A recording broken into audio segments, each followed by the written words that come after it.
Engineering ಮಾಡಬೇಕು ಅಂತ ಇದ್ದೀರಾ ಈ ವರ್ಷ? ಹಾಗಾದರೆ ಈ ಒಂದು ವಿಡಿಯೋನ ಮಿಸ್ ಮಾಡ್ಕೊಳಕ್ಕೆ ಹೋಗ್ಬಿಡಿ. ಯಾಕೆಂದರೆ ಈ ಒಂದು ವಿಡಿಯೋ ನಿಮಗೆ ತುಂಬ ಅಂದರೆ ತುಂಬಾ ಇಂಪಾರ್ಟೆಂಟ್ ವಿಡಿಯೋ ಆಗಿರುತ್ತೆ. ಇಂಜಿನಿಯರಿಂಗಲ್ಲಿ ಏನೇನು ಆಗ್ತಿದೆ, ಯಾವ ರೀತಿ ಇದೆ ಎಲ್ಲನೂ ಕೂಡ ಈ ಒಂದು ವಿಡಿಯೋದಲ್ಲಿ ನಿಮಗೆ ತಿಳಿಸ್ಕೊಡ್ತೀನಿ. ವಿಡಿಯೋನ ಕಂಪ್ಲೀಟಾಗಿ ನೋಡಿ. ಅದಕ್ಕಿಂತ ಮುಂಚೆ ಚಾನಲ್ ಸಬ್ಸ್ಕ್ರೈಬ್ ಮಾಡ್ಕೊಂಡಿಲ್ಲ ಅಂದರೆ ಪ್ರತಿಯೊಬ್ಬರು ಕೂಡ ಸಬ್ಸ್ಕ್ರೈಬ್ ಮಾಡ್ಕೊಳ್ಳಿ. ಹಾಗೆ ಪ್ರತಿಯೊಬ್ಬರು ಕೂಡ ವಿಡಿಯೋಗೊಂದು ಲೈಕ್ ಕೊಡಿ. ಇದೇ ರೀತಿ ಕಂಟಿನ್ಯೂಸ್ ಆಗಿ ಅಪ್ಡೇಟ್ಸ್ನ ಪಡ್ಕೊಳ್ಳಿ. ಇಲ್ಲಿ ಮೊದಲೇ ಹೇಳ್ತಾ ಇದ್ದೀನಿ, ಈ ಒಂದು ವಿಡಿಯೋ ನಿಮಗೆ ಕ್ಲಿಯರಾಗಿ ಗೊತ್ತಾಗಬೇಕಂದ್ರೆ ವಿಡಿಯೋನ ಕಂಪ್ಲೀಟಾಗಿ ನೋಡಿ. ಇಲ್ಲಿ ನೀವೆಲ್ಲರೂ ಕೂಡ ಇಂಜಿನಿಯರಿಂಗ್ ತೊಗೋಬೇಕು ಅಂತ ಸಾಕಷ್ಟು ಜನ ಡಿಸೈಡ್ ಮಾಡ್ಕೊಂಡಿರ್ತೀರ. ಆಗಲೇ ಕೆಲವರು 5 ವರ್ಷದ ಹಿಂದೆ ಡಿಸೈಡ್ ಮಾಡಿರ್ತೀರ, ಕೆಲವರು ಇತ್ತೀಚೆಗೆ PUC ರಿಸಲ್ಟ್ ಬಂದಾದ್ಮೇಲೆ ಡಿಸೈಡ್ ಮಾಡ್ಕೊಂಡಿರ್ತೀರ. ಆದರೆ ನಿಮಗೆ ಕಾಮನಾಗಿ ಕನ್ಫ್ಯೂಷನ್ ಮತ್ತು ಒಂದು ಡೌಟ್ ಇರುತ್ತೆ, ಏನಪ್ಪ ಅಂದರೆ ನಾನು ಇಂಜಿನಿಯರಿಂಗ್ ಏನೋ ತೊಗೋತೀನಿ, ಆದರೆ ನನಗೆ ಒಳ್ಳೆಯ ಒಂದು ಜಾಬ್ ಸಿಗುತ್ತಾ, ಇದೊಂದು ರೈಟ್ ಚಾಯ್ಸ್ ಆಗಿರುತ್ತೆ ನನಗೆ ಅನ್ನೋದೇ ಕಾಮನ್ ಆಗಿ ಡೌಟ್ ಇರುತ್ತೆ. ಇದ್ರ ಬಗ್ಗೆ ನಿಮಗೆ ತಿಳಿಸ್ಕೊಡೋದಾದರೆ ಇಲ್ಲಿ ನೋಡಿ, ಇಂಜಿನಿಯರಿಂಗಲ್ಲಿ ಇವಾಗ ಸದ್ಯಕ್ಕೆ ಬೂಮ್ ಆಗ್ತಾ ಇರೋ ಬ್ರಾಂಚಸ್ ಬಂದ್ಬಿಟ್ಟು CES, artificial intelligence and machine learning ಮತ್ತು EC, ಟ್ರಿಪಲ್ ಈ ಮೂರು ಕೂಡ ರನ್ನಿಂಗ್ ಆಗ್ತಿದೆ. ಆದರೆ ಟಾಪ್ 2 ಇರೋದು ಇವೆರಡೇ. ಟ್ರಿಪಲ್ ಲಾಸ್ಟಲ್ಲಿದೆ. ಆ್ಯಕ್ಚುಲಿ ಇಂಜಿನಿಯರಿಂಗಲ್ಲಿ ಏನಾಗುತ್ತೆ ಅಂದರೆ ಕಾಲೇಜಸ್ಸು ಮ್ಯಾಟ್ರ್ ಆಗುತ್ತೆ, ಬಟ್ ಆದರೆ ಕಂಪ್ಲೀಟಾಗಿ ಮ್ಯಾಟ್ರ್ ಆಗಲ್ಲ. ಯಾವಾಗ ಮ್ಯಾಟ್ರ್ ಆಗುತ್ತೆ ಅಂದರೆ ಜಸ್ಟ್ ಅದು ಕ್ಯಾಂಪಸ್ ಪ್ಲೇಸ್ಮೆಂಟ್ ಇರುತ್ತಲ್ಲ, ಅದಕ್ಕೆ ಅದು ವ್ಯಾಲ್ಯೂಡ್ ಕೊಡುತ್ತೆ. ನಿಮಗೆ ಕ್ಯಾಂಪಸ್ ಪ್ಲೇಸ್ಮೆಂಟ್ ಏನಾಗ್ತಿದೆ ಅಂದರೆ ಇವಾಗ ಇಂಜಿನಿಯರಿಂಗ್ ಎಲ್ಲ ಕಾಲೇಜಲ್ಲೂ ಕೂಡ ನೋಡ್ತಿದ್ರೆ ಕ್ಯಾಂಪಸ್ ಪ್ಲೇಸ್ಮೆಂಟ್ಸ್ ಕಮ್ಮಿ ಆಗ್ತಿದೆ.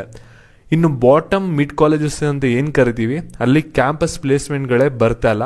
ಟಾಪ್ ಕಾಲೇಜಸಲ್ಲೂ ಕೂಡ ಇವಾಗ ನಾವು ಪ್ರೀವಿಯಸ್ 10 ಇಯರ್ಸ್ಗೂ ಇವಾಗಲೂ ಕೂಡ ನಾವು ಕಂಪೇರ್ ಮಾಡಿ ನೋಡಿದ್ರೆ 50% ಆಫ್ ದ ಕ್ಯಾಂಪಸ್ ಪ್ಲೇಸ್ಮೆಂಟ್ ಏನಾಗ್ತಿರಲ್ಲ ಸ್ಟೂಡೆಂಟ್ಸು, ಆ ಒಂದು ರೇಷಿಯೋಗಳು ಕಮ್ಮಿ ಆಗ್ತಿದೆ. ಇಲ್ಲಿ ನೀವು ಟಾಪ್ ಕಾಲೇಜ್ ಸೇರ್ಕೊಂಡ್ರೂ ಕೂಡ ನೀವು ಅಲ್ಲಿ ಯಾವುದೇ ಥರದ ಓನಾಗಿ ಸ್ಕಿಲ್ ಕಲ್ತಿಲ್ಲ, ನಿಮ್ದೇನೂ ಕೂಡ ಓನಾಗಿ ಎಫೆಕ್ಟ್ ಇಲ್ಲ ಅಂದರೆ ಕಂಪ್ಲೀಟ್ಲಿ ವೇಸ್ಟ್ ಆಗಿರುತ್ತೆ. ಇಲ್ಲಿ ನೀವು ಟಾಪ್ ಕಾಲೇಜಲ್ಲಿ ಸಿಕ್ಕಿದ ತಕ್ಷಣ ನಿಮಗೆ 100% ಎಲ್ಲರಿಗೂ ಕೂಡ ಪ್ಲೇಸ್ಮೆಂಟ್ ಆಗುತ್ತೆ ಅಂತ ಏನಿಲ್ಲ. ನಿಮ್ಮ ಓನ್ ಎಫರ್ಟ್ ಕೂಡ ಇದ್ರೆ ಅಲ್ಲಿ ಪ್ಲೇಸ್ಮೆಂಟ್ ಆಪರ್ಚುನಿಟಿ ಏನು ಬರುತ್ತಲ್ಲ ನೀವು ಗ್ರ್ಯಾಬ್ ಮಾಡ್ಕೋಬಹುದು. ಅದು ತಲೆಯಲ್ಲಿ ಇಟ್ಕೊಳ್ಳಿ ಸ್ವಲ್ಪ. ಇಲ್ಲಿ ಕರೆಂಟ್ ಸಿಚುವೇಶನ್ ಇಂಜಿನಿಯರಿಂಗ್ ಅಲ್ಲಿ ಏನಾಗಿದೆ ಅನ್ನೋದನ್ನ ಇಲ್ಲಿ ತಿಳಿಸ್ಕೊಡ್ತೀನಿ ನೋಡಿ, ಗಮನ ಇಟ್ಟು ನೋಡ್ಕೊಳ್ಳಿ. ಕಾಂಪಿಟೇಷನ್ ಬಂದ್ಬಿಟ್ಟು ತುಂಬ ಸಿಕ್ಕಾಪಟ್ಟೆ ಜಾಸ್ತಿ ಆಗಿದೆ. ಇಲ್ಲಿ 100 ಜನ ಇಂಜಿನಿಯರಿಂಗ್ ಮಾಡಿದ್ರೆ ಚೆನ್ನಾಗಿರೋ ಒಳ್ಳೆ ಜಾಬ್ ಸಿಗೋದು ಕೇವಲ ಒಂದು 5ರಿಂದ 10 ಜನಕ್ಕಷ್ಟೇ. ಇನ್ನು 90 ಜನಕ್ಕೆ ಜಾಬ್ ಏನೋ ಸಿಗುತ್ತೆ, ಆದರೆ ಕರೆಕ್ಟಾಗಿರೋ ಜಾಬ್ ಸಿಗಲ್ಲ, ಅವ್ರು ಓದಿರ್ತಕ್ಕಂಗೆ ಸಿಗಲ್ಲ, ಮತ್ತು ಲೋ ಪೇಯಿಂಗ್ ಜಾಬ್ ಸಿಗುತ್ತೆ. ಮತ್ತು ಇಲ್ಲಿ CES ಅಲ್ಲಿ ಬೇಕು ಅಂದರೆ 50 ಲಕ್ಷ ಪ್ಯಾಕೇಜು ಕೂಡ ಕೊಡ್ತಾರೆ. ಅದೇ ರೀತಿ ಲೇ ಆಫ್ ಕೂಡ ಆಗ್ತಿದೆ. ಟಾಪಲ್ಲಿ ಇದ್ದರೆ ಮಾತ್ರ CES ಅಲ್ಲಿ ನೀವು ಬದುಕೋತೀರಾ.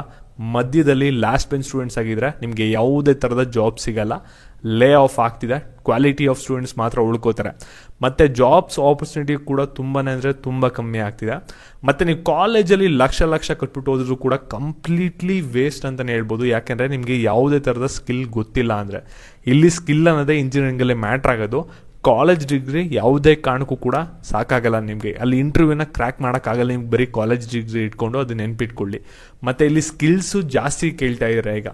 ಇವಾಗ ಸ್ಕಿಲ್ಸ್ ಏನಾಗಿದೆ ಅಂದರೆ ನಿಮಗೆ 1 ಸ್ಕಿಲ್ 2 ಸ್ಕಿಲ್ ಏನು ಗೊತ್ತಿರುತ್ತಲ್ಲ, ಅದಕ್ಕಿಂತ ಸ್ವಲ್ಪ 2-3 ಸ್ಕಿಲ್ ಗೊತ್ತಿದ್ರೆ ಬೆಟರ್ ಆಗಿರುತ್ತೆ. ಮತ್ತು ಏನು ಸ್ಕಿಲ್ಗಳನ್ನ ಕಲಿತೀರ ಅದು ಎಕ್ಸಾಕ್ಟಾಗಿ ಅದ್ರಲ್ಲಿ ಟಾಪ್ ನಾಚಾಗಿ ಕಲ್ತಿರ್ಬೇಕಾಗುತ್ತೆ. ಮತ್ತು ಇಲ್ಲಿ ಇನ್ನೊಂದು ಏನಾಗ್ತಿದೆ ಅಂದರೆ CES ಅಲ್ಲಿ ಮಾತ್ರ ಡಿಮ್ಯಾಂಡ್ ಇರೋದು ಇವಾಗ ಇಂಜಿನಿಯರಿಂಗಲ್ಲಿ. ಬೇರೆ ಬ್ರಾಂಚಸಲ್ಲಿ ಹೋಗಿ ನೋಡಿ ಸ್ಟೂಡೆಂಟ್ಸ್ನ, ಬೇಕಾದ್ರೆ ಹೋಗ್ತಾರವ್ರನ್ನ ಕೇಳಿ, ಸ್ಟೂಡೆಂಟ್ಸ್ಗಳೇ ಇಲ್ಲ, ಖಾಲಿ ಹೊಡಿತಿದೆ ಕಾಲೇಜಸ್ಸು. ಅಲ್ಲಿ CES ಅಲ್ಲಿ ಏನಾಗ್ತಿದೆ ಅಂದರೆ ಆ ಒಂದು ಆಪರ್ಚುನಿಟಿನ ಎಲ್ಲ ಕೂಡ ಕಾಲೇಜಸ್ ಗ್ರ್ಯಾಬ್ ಮಾಡ್ಕೊಳ್ಳೋಕ್ಕೆ CESಗೆ ಆರ್ಟಿಫಿಷಿಯಲ್ ಇಂಟೆಲಿಜೆನ್ಸ್ನ ಒಂದು ಬ್ರಾಂಚ್ನ ಇಂಟಿಗ್ರೇಟ್ ಮಾಡಿ ಹೊಸ ಬ್ರಾಂಚಸ್ನ ಎಲ್ಲ ಕಾಲೇಜಲ್ಲೂ ಕೂಡ ಓಪನ್ ಮಾಡೋಕ್ಕೆ ಕೊಟ್ಟಿದ್ದಾರೆ. ಅದರಿಂದ CES ಕಾಲೇಜಸಲ್ಲಿ ಏನಿತ್ತಲ್ಲ ಸೀಟ್ಸ್ಗಳು ಎಲ್ಲ ಕೂಡ ಡಬಲ್ ಆಗಿಬಿಟ್ಟಿದೆ. ಅದರಿಂದ ನಿಮ್ಗೆ ಏನಾಗುತ್ತೆ ಅಂದರೆ ಕೇವಲ ಇನ್ನು 2-3 ವರ್ಷದಲ್ಲಿ ಕಾಂಪಿಟೇಷನ್ ಕೂಡ ಡಬಲ್ ಆಗುತ್ತೆ CES ಅಲ್ಲೂ ಕೂಡ. ಇಷ್ಟು ಕೂಡ ಇವಾಗ ಕರೆಂಟ್ ಸಿಚುವೇಶನ್ ನಡೀತಾ ಇರೋದು ಇಂಜಿನಿಯರಿಂಗಲ್ಲಿ. ಇದನ್ನೆಲ್ಲ ಕೂಡ ಬ್ರೇಕ್ ಡೌನ್ ಮಾಡಿ ನಿಮಗೆ ಕೆಲಸ ತಗೊಳ್ಳೇಬೇಕು ಇಂಜಿನಿಯರಿಂಗ್ ಮಾಡಾದ್ಮೇಲೆ ಅಂದರೆ ಇವಾಗ ನಾನು ಹೇಳೋದನ್ನ ಫಾಲೋ ಮಾಡಿ. ಫಸ್ಟು ಒಂದು ನೆಟ್ವರ್ಕಿಂಗ್ ಅನ್ನೋದು ತುಂಬ ಅಂದರೆ ತುಂಬಾ ಇಂಪಾರ್ಟೆಂಟ್ ಇಂಜಿನಿಯರಿಂಗಲ್ಲಿ. ಇಲ್ಲಿ ನೀವು ಕೆಲಸ ತೊಗೋಬೇಕು, ಅಲ್ಲಿ ಇಂಟರ್ವ್ಯೂ ಇದೆ ಅಂತ ಗೊತ್ತಾಗದೆ ಅಲ್ಲಿ ಯಾರು ಒಬ್ಬರು ಕೆಲಸ ಮಾಡ್ತಿದ್ದವರು ನಿಮಗೆ ನೋಟಿಫೈ ಮಾಡಿದ್ರೆ ಮಾತ್ರ ನಿಮಗೆ ಈಸಿಯಾಗಿ ಗೊತ್ತಾಗುತ್ತೆ. ಒಂದು ರೆಫರ್ ಇದ್ದರೆ ನಿಮಗೆ ಬೇಗ ಕೆಲಸ ಸಿಗುತ್ತೆ ಇಂಜಿನಿಯರಿಂಗಲ್ಲಿ. ನೀವೇ ಹೋಗಿ 1-to-1 ಆಗ್ತಿರೋ ಅಪ್ಲಿಕೇಶನ್ಸ್ ಅಂದರೆ ಅಲ್ಲಿ ನಿಮಗೆ ತುಂಬಾ ಡಿಫಿಕಲ್ಟಿ ಫೇಸ್ ಮಾಡ್ತೀರಾ. ಆನ್ಲೈನಲ್ಲಿ ಹಾಕಿದ್ರು ಕೂಡ ಕರೆಕ್ಟಾಗಿ ರೆಸ್ಪಾನ್ಸ್ ಬರಲ್ಲ. 99 ಅಪ್ಲಿಕೇಶನ್ಸ್ ಹಾಕಿದ್ರೆ ಒಂದೇ ಒಂದು ಅಪ್ಲಿಕೇಶನ್ಸಲ್ಲಿ ನಿಮಗೆ ಆನ್ಲೈನ್ ಜಾಬ್ ರೆಸ್ಪಾನ್ಸ್ ಬರೋದು. ಅದಕ್ಕೋಸ್ಕರ ಕನೆಕ್ಷನ್ನ ಕರೆಕ್ಟಾಗಿ ಇಟ್ಕೊಳ್ಳಿ, ಬಿಲ್ಡ್ ಮಾಡ್ಕೊಳ್ಳಿ ಕನೆಕ್ಷನ್ಸ್ನ. ಆಗಲೇ ಇಂಜಿನಿಯರಿಂಗ್ ಮಾಡ್ತಾ ಇರೋರು ಅವ್ರ ಹತ್ರ ಇದ್ರಲ್ಲಾನು ಕೂಡ. ಮತ್ತು ನೀವು ಇಂಜಿನಿಯರಿಂಗಲ್ಲಿ ಜಾಬ್ ತೊಗೋಬೇಕು, ಇಂಟರ್ವ್ಯೂ ಎಲ್ಲ ಕ್ರ್ಯಾಕ್ ಮಾಡಬೇಕಂದ್ರೆ ನೀವು ಸ್ಕಿಲ್ಗಳನ್ನ ಕಲ್ತಿರಬೇಕಾಗುತ್ತೆ. ಅದು ಕೂಡ ರೈಟ್ ಟೈಮಲ್ಲಿ ನೀವು ಸ್ಟಾರ್ಟ್ ಮಾಡಬೇಕಾಗುತ್ತೆ. ಇಲ್ಲಿ ನಾನು ಇಂಜಿನಿಯರಿಂಗಲ್ಲೇ ಮುಗಿಸಿ ಫೈನಲ್ ಇಯರಲ್ಲಿ ಸ್ಕಿಲ್ ಕಲಿಯೋಕ್ಕೆ ಸ್ಟಾರ್ಟ್ ಮಾಡ್ತೀನಿ ಅಂದರೆ ಅದು ತುಂಬಾ ನೀವು ಒಂದು ರಾಂಗ್ ಡಿಸಿಷನ್ ತೊಗೋತೀರ. ಮತ್ತು ನೀವು ಜಾಸ್ತಿ ಜನದ ಹತ್ರ ಒಂದು ಸ್ವಲ್ಪ ಕನೆಕ್ಷನ್ನ ಬಿಲ್ಡ್ ಮಾಡ್ಕೊಳ್ಳಿ. ಈಗಾಗಲೇ ಯಾರು ಫೈನಲ್ ಇಯರಲ್ಲಿ ಇರ್ತಾರೆ, ಆಗಲೇ ಯಾರು ಜಾಬ್ ಮಾಡ್ತಾ ಇರ್ತಾರೆ, ಅವ್ರ ಹತ್ರ ಜಾಸ್ತಿ ಮಾತಾಡಿಕೊಂಡು ಸ್ವಲ್ಪ ಕನೆಕ್ಷನ್ ಬಿಲ್ಡ್ ಮಾಡಿಕೊಂಡು ನೆಟ್ವರ್ಕಿಂಗ್ ಇಟ್ಕೊಂಡಿದ್ರೇ ನಿಮಗೆ ಈಸಿ ಆಗೋದು. ಮತ್ತು ನೀವು ಪ್ರಾಜೆಕ್ಟ್ಸು ಮತ್ತು ಇಂಟರ್ನ್ಶಿಪ್ಪು ನಿಮಗೆ ಇಲ್ಲಿ ಮ್ಯಾಟರ್ಸ್ ಆಗುತ್ತೆ, ಆದರೆ ಜಾಸ್ತಿ ಮ್ಯಾಟರ್ಸ್ ಆಗೋಲ್ಲ. ಇದು ಕೆಲವು ಕಂಪ್ನೀಸ್ಗಳು ಮಾತ್ರ ಇದ್ರ ಬಗ್ಗೆ ಫೋಕಸ್ ಮಾಡ್ತಾರೆ. ಇನ್ನು ಮಿಕ್ಕಿದೆಲ್ಲ ನಿಮ್ಗೆ ಏನು ಮಾಡ್ತಾರೆ ಅಂದರೆ ಇದು ರೆಸ್ಯೂಮಿಗೆ ಅಷ್ಟೇ ಬಿಲ್ಡ್ ಮಾಡೋಕ್ಕೆ ಪ್ರಾಜೆಕ್ಟ್ಸ್ ಮತ್ತು ಈ ಒಂದು ಇಂಟರ್ನ್ಶಿಪ್ಗಳು. ಇದ್ರ ಮೇಲೆ ಕೆಲವು ಕಂಪ್ನೀಸ್ ಕ್ವಶನ್ಗಳನ್ನ ಕೇಳ್ತಾರೆ. ಕೆಲವರು ಏನು ಮಾಡ್ತಾರೆ ಅಂದರೆ ಡೈರೆಕ್ಟ್ ಸ್ಕಿಲ್ಗಳನ್ನ ನೋಡ್ತಾರೆ, ಅದ್ರ ಬೇಸಿಸ್ ಮೇಲೆ ನಿಮಗೆ ಇಲ್ಲಿ ಕ್ವಶನ್ಸ್ಗಳು ಬರುತ್ತೆ. ನಿಮ್ಗೆ ಏನೋ ಒಂದು ಬಾಟಮ್ ಕಾಲೇಜ್ ಸಿಕ್ತು, ಮಿಡ್ ಕಾಲೇಜ್ ಸಿಕ್ತು, ಅವಾಗ ಏನು ಮಾಡಬೇಕು ಅನ್ನೋದೇ ನಿಮಗೆ ದೊಡ್ಡ ತಲೆನೋವಾಗುತ್ತೆ. ಇಲ್ಲಿ ನಿಮಗೆ ಬಾಟಮ್ ಮತ್ತು ಮಿಡ್ ಕಾಲೇಜಲ್ಲಿ ಸೇರ್ಕೊಂಡ್ರೆ ಸಾಕಷ್ಟು ಡಿಸ್ಅಡ್ವಾಂಟೇಜಸ್ ಇದ್ದೇ ಇರುತ್ತೆ. ಇಲ್ಲಿ ಏನಾಗುತ್ತೆ ಅಂದರೆ ನಿಮಗೆ ಕರೆಕ್ಟಾಗಿರೋ ಒಂದು ಫ್ಯಾಕಲ್ಟೀಸ್ ಸಿಗಲ್ಲ ನಿಮಗೆ ಲೆಸನ್ಸ್ಗಳನ್ನೆಲ್ಲ ಮಾಡ್ಕೊಳ್ಳೋಕ್ಕೆ. ಇಲ್ಲಿ ಒಂದು ಇಬ್ಬರು ಚೆನ್ನಾಗಿ ಮಾಡ್ತಾರೆ, ಒಂದು 3 ಜನ ಚೆನ್ನಾಗಿ ಮಾಡಲ್ಲ. ಆ ಥರ ಒಂದು ಫ್ಯಾಕಲ್ಟಿಗಳು ನಿಮಗೆ ಡೆಫಿನೆಟ್ಲಿ ಇಲ್ಲಿ ಸಿಗ್ತಾರೆ. ಮತ್ತು ಇಲ್ಲಿ ಪ್ಲೇಸ್ಮೆಂಟು ಮೇಯ್ನ್ ಆಗಿ ಇಲ್ಲಿ ನಿಮಗೆ ಜಾಸ್ತಿ ನಿಮ್ಗೆ ಆಪರ್ಚುನಿಟೀಸ್ ಬರಲ್ಲ. ಮತ್ತು ನಿಮಗೆ ಇಲ್ಲಿ ಪ್ರಾಜೆಕ್ಟ್ಸ್ಗೆ ಮತ್ತು ಇಂಟರ್ನ್ಶಿಪ್ಗೆ ಅಷ್ಟೊಂದು ನಿಮಗೆ ಎಫರ್ಟ್ ಕೊಟ್ಟರು ಕೂಡ ನಿಮಗೆ ಅಲ್ಲಿ ಪ್ರತಿಫಲ ಸಿಗ್ತಾ ಇರಲ್ಲ. ಅದಕ್ಕೋಸ್ಕರ ನೀವೇನು ಮಾಡಬೇಕಾಗುತ್ತೆ ಅಂದರೆ ಎಲ್ಲೆಲ್ಲಿ ಆ್ಯಕಥಾನ್ಸ್ ಇರುತ್ತೆ ಅಲ್ಲಿ ನೀವು ಪಾರ್ಟಿಸಿಪೇಟ್ನ ಮಾಡಬೇಕಾಗುತ್ತೆ.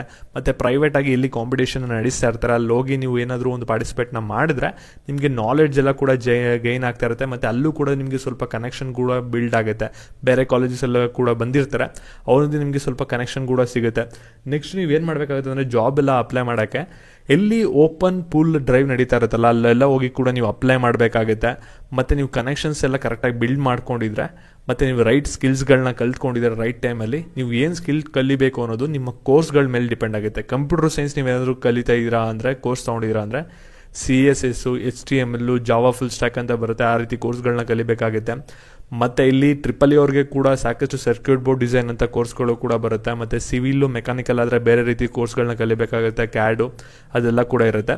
ಅದು ನಿಮ್ಮ ಕೋರ್ಸ್ಗಳ ಮೇಲೆ ಡಿಪೆಂಡ್ ಆಗುತ್ತೆ. ಫಸ್ಟ್ ನೀವು ಯಾವ ಕೋರ್ಸ್ ಕಲಿತ್ರೆ ಎಷ್ಟು ಸಂಬಳ ಬರುತ್ತೆ ಮತ್ತು ಯಾವ ರೀತಿ ಇದೆ ಫ್ಯೂಚರನ್ನು ತಿಳ್ಕೊಂಡು ಆ ಒಂದು ಕೋರ್ಸ್ಗಳ ಬಗ್ಗೆ ಕಲೀರಿ. ಮತ್ತು ಇವಾಗ ಕೋರ್ಸ್ನ ನೀವು ಯಾರು ಕೂಡ ಲಕ್ಷ ರೂಪಾಯಿ ಕೊಟ್ಟು ಕಲಿಯೋ ಅಗತ್ಯ ಇಲ್ಲ.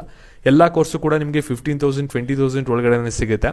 ಅದನ್ನೇ ನೀವು ತೊಗೊಂಡು ಕಲಿತರು ಕೂಡ ಸಾಕಾಗುತ್ತೆ. ಮತ್ತು ನಿಮಗೆ ಈ ಒಂದು ವಿಡಿಯೋನ ಎಲ್ಲರಿಗೂ ಕೂಡ ಶೇರ್ ಮಾಡಿ ಮತ್ತು ಇದೇ ರೀತಿ ಅಪ್ಡೇಟ್ಸ್ಗಾಗಿ ಚಾನಲ್ ಸಬ್ಸ್ಕ್ರೈಬ್ ಮಾಡ್ಕೊಳ್ಳಿ. Thank you.